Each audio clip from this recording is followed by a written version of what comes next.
Geçerek ikinci hissəyə. Deməli dostlar, sizə bir şey deyəcəm. Mən o videoya baxanda, mən Amini bilirdim, Amin 300 bal toplayacaq. Bir də baxaq video. İmişli rayonunun Aranlı kənd bir sayılı tam orta məktəbin 11-ci sinif şagirdi Amin Zeynallı rayon üzrə ilkə imza atıb. O, buraxılış imtahanından maksimum nəticə göstərib. Bəs bu uğura necə nail olub? Gələcək hədəfləri nələrdir? Əməkdaşlarımız məktəbli ilə həmsöhbət olub, onun təsərrüfatlarını öyrəniblər. Amin Zeynallı bu il Aranlı kənd tam orta məktəbin 11-ci sinifini bitirəcək. O, İmişli rayonu üzrə buraxılış imtahanında maksimum nəticə göstərən ilk şagirddir. Ancaq Aminin hədəfləri bununla da bitmir. Buraxılış imtahanım 2 mərhələ üzrə getdi. Birinci mərhələdə Azərbaycan dili və riyaziyyat üzrə maksimum nəticə yığaraq 200 bal topladım. Digər mərhələdə isə ingilis dilindən üzrə imtahan verib 100 bal toplayaraq 300 bala imza attım. İndi mənim məqsədim qəbul imtahanında, blok imtahanında 400 bal toplayaraq 700 bala imza atmaqdır və həkimlik ixtisasına qəbul olmaqdır. İndi qalır növbəti mərhələdə də vaxtı düzgün və keyfiyyətli dəyərləndirmək. Amin yalnız bu yolla uğur qazanacağına inanır.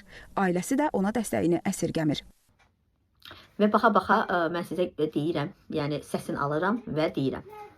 Dostlar, videoda 11-ci siniflərdən əsər əlamət yoxdur.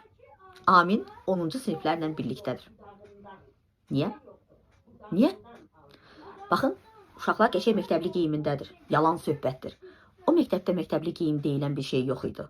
Çəkilişə görə məcburdular və çəkilişə görə sinif dolu olsun deyənə 10-cu, 9-cu aləmi qatıblar bir-birinə ki, sinifdə uşaqlar var. Bu da sizin təşkilatçılığınız. Hanı onun sinif yoldaşları? Niyə sinif yoldaşları? Niyə? Hardadılar? Baxın, saxtakarlıqlarını gördünüz. Vacib idi sinifdə otursun, danışsın. Qıraqda danışardı. Unutmuşsunuz ki, Leyla müəllimi ona görə oradan uzaqlaşdırmışsınız ki, çox şeydən xəbər olmasın.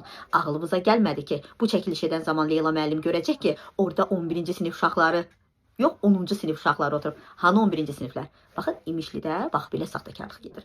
Və bu saxtakarlıq getdikcə mən daha da necə işıqlandırmağa davam etməliyim. Ona görə də işinizi elə qurun ki, saxtakarlıq olmasın. Yəni dostlar, mən sizə bir daha sübut eləyirəm ki, bax bizim məktəb saxtakarlıqdır. Bax, saxtakarlıq da orada baş alıb gedir. Nə düzəməlli şagirdləri gəlir, nə düzəməlli müəllimləri gəlir.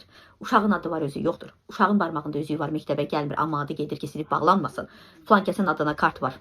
Amma o adam, heç kim bilmir ki, burada bu adam işləyir. Hara baxır? Hara baxırsınız? Bugün mənim işsiz qalmağım ona görə işsiz qaldım ki, mən düzün danışıram. Oradakılar qorxaqdır, oradakılar saxtakardır. Bəli, kimlər saxtakardır, özləri yaxşı bilir. Bu video onların qabağına çıxacaq. Çıxacaq onların qabağına. Hamımız eyni yerə gedəcək. Və orada da siz mənə cavab verəcəksiniz. Əl çəkən deyiləm. Əzrail sizdən əl çəkər, amma mən yox.